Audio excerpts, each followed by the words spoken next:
श्री स्वामी समर्थ मित्रांनो, स्वागत आहे तुमचे व्लॉग स्वामींच्या आपल्या यूट्यूब चॅनलवर। स्वामी माऊली तुमच्या सर्व चांगल्या इच्छा पूर्ण करोत हीच माझी माऊलींचरणी प्रार्थना। मित्रांनो, आयुष्य सर्वांचं असतं, प्रत्येकाला वाटत असतं की ते मी माझ्या मर्जीनं जगलं पाहिजेत, कोणाच्या दबावाखाली जगलं नाही पाहिजेत। मग हे एवढं सुंदर आयुष्य देव एकदाच देतो, तर ते आपण कसं जगलं पाहिजेत, तर यासाठीच मी आज या व्हिडिओमध्ये छोटीशी माहिती तुम्हाला सांगणार आहे। व्हिडिओ स्किप न करता संपूर्ण माहिती ऐका हीच माझी तुम्हाला प्रार्थना। मित्रांनो, आजच्या व्हिडिओमध्ये आपण पाहणार आहोत आयुष्याची माती करणाऱ्या काही सवयी आहेत, त्या तुम्ही आजच सोडून द्या, तुमचं आयुष्य खूप सुंदर होऊन जाईल। चला तर व्हिडिओला सुरुवात करते। नेहमी कोणाच्या तरी धाकात राहणं, सांकाम्यासारखी कामं करणं सोडून द्या, स्वतःची वेगळी ओळख निर्माण करा। मित्रांनो, सतत चिंता आणि काळजी करू नका, आयुष्य खूप सुंदर आहे, ते आनंदाने जगा। सततची चिंता आणि काळजी करून तुम्ही आजारपण मागे लावून घेता। विशेषतः चिंता आणि काळजीमुळे स्त्रियांमध्ये आजार जास्त वाढतात। व्यसन माणसाची शारीरिक, मानसिक, आर्थिक आणि सामाजिक हानी करते।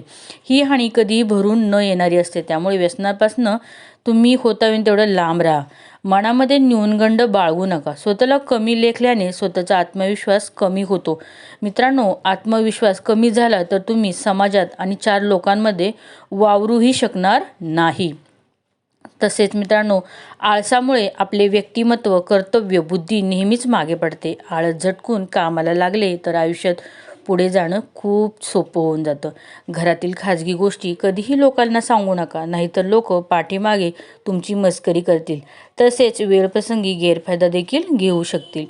नीट पारखल्याशिवाय कोणालाही जवळ करू नका, लोकांवर ठेवलेला अंधविश्वास तुम्हाला अडचणीत आणू शकतो, त्यामुळे आपल्या आयुष्यात येणारा प्रत्येक माणूस हा पारखूनच घ्यावा। कधीच कोणाला जामीन राहू नका, पोलीस स्टेशनची पायरी आपल्याला चढायला लागू नये याची काळजी घ्यावी। तसेच आपल्या आजूबाजूची लोक सज्जन आणि सद्वर्तनीय असतील याचीही काळजी नक्की घ्यायला हवी। तसेच मित्रांनो, सतत तक्रार करणं, रडणं बंद करा, ते कोणालाही आवडत नाही। तुमच्या अशा वागण्याने तुमची नकारात्मक विचार करणारे आहात असे दिसते, तसेच तुमच्या आजूबाजूचे वातावरण देखील नकारात्मक होऊन जाते।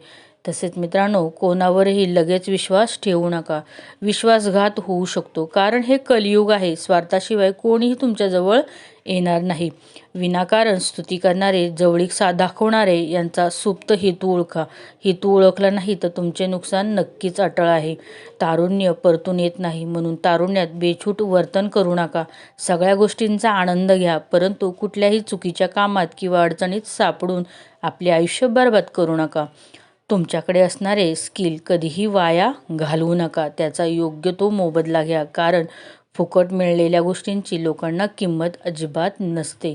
मित्रांनो, आपल्याला सोडून गेलेल्या व्यक्तींचा जास्त काळ शोक करत बसू नका, जवळ आहेत त्यांची काळजी घ्या, कारण काळ झपाट्याने पुढे चालला आहे, आपणही काळासोबत चालायला हवे।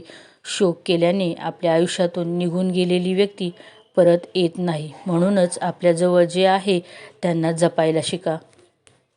मित्रांनो, मूर्ख लोकांच्या नादी लागू नका, आपला वेळ वाया घालवू नका। मूर्ख लोकांचा मालक होण्यापेक्षा शहाण्या माणसाचे नोकर बनणे कधीही चांगले असते।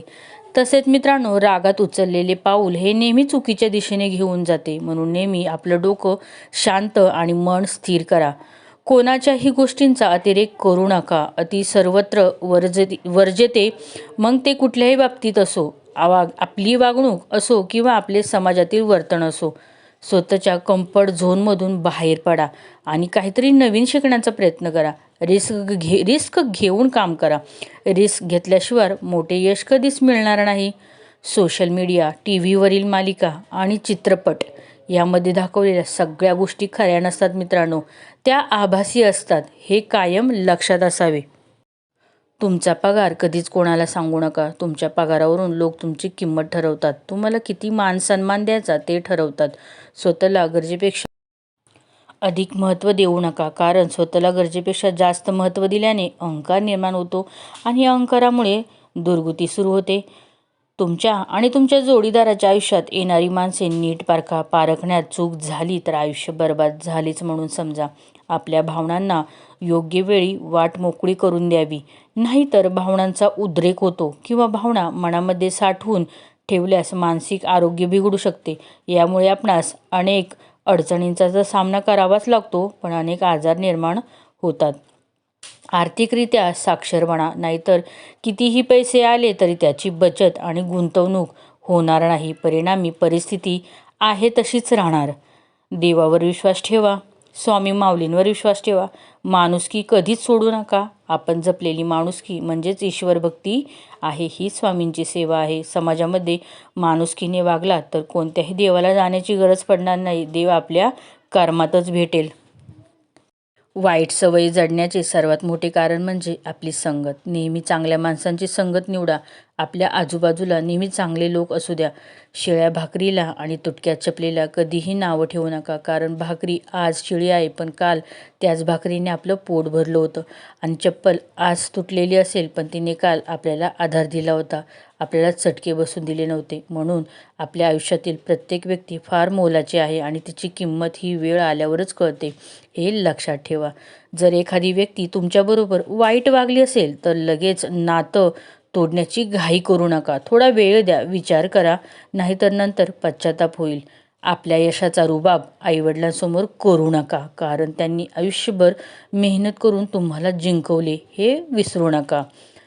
जेव्हा पैसे नसतात तेव्हा झोप येत नाही, याउलट जास्त पैसा येताच तेव्हा झोपेच्या गोळ्या खाऊन झोपावं लागतं, हे नेहमी लक्षात ठेवा. मित्रांनो, आपल्या आयुष्याची राख रांगोळी होऊ द्यायची नसेल तर या गोष्टी आपल्या जीवनात आजच लागू करून घ्या. तसेच काम, क्रोध, लोभ, मदमोह, मत्सर हे माणसाचे शत्रू आहेत. यापासून स्वतःला कसे वाचवता येईल याकडे विचार करा. वायफळ खर्च करू नका. नको असलेल्या गोष्टी खरेदी करून पैसे वाया घालवू नका.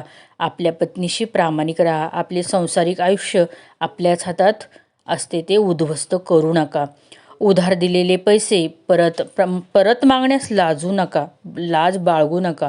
तुम्ही पैसे उधार देऊन ते मागण्यास तुम्हाला संकोच वाटला तर तुमचे पैसे बुडाले म्हणून समजा.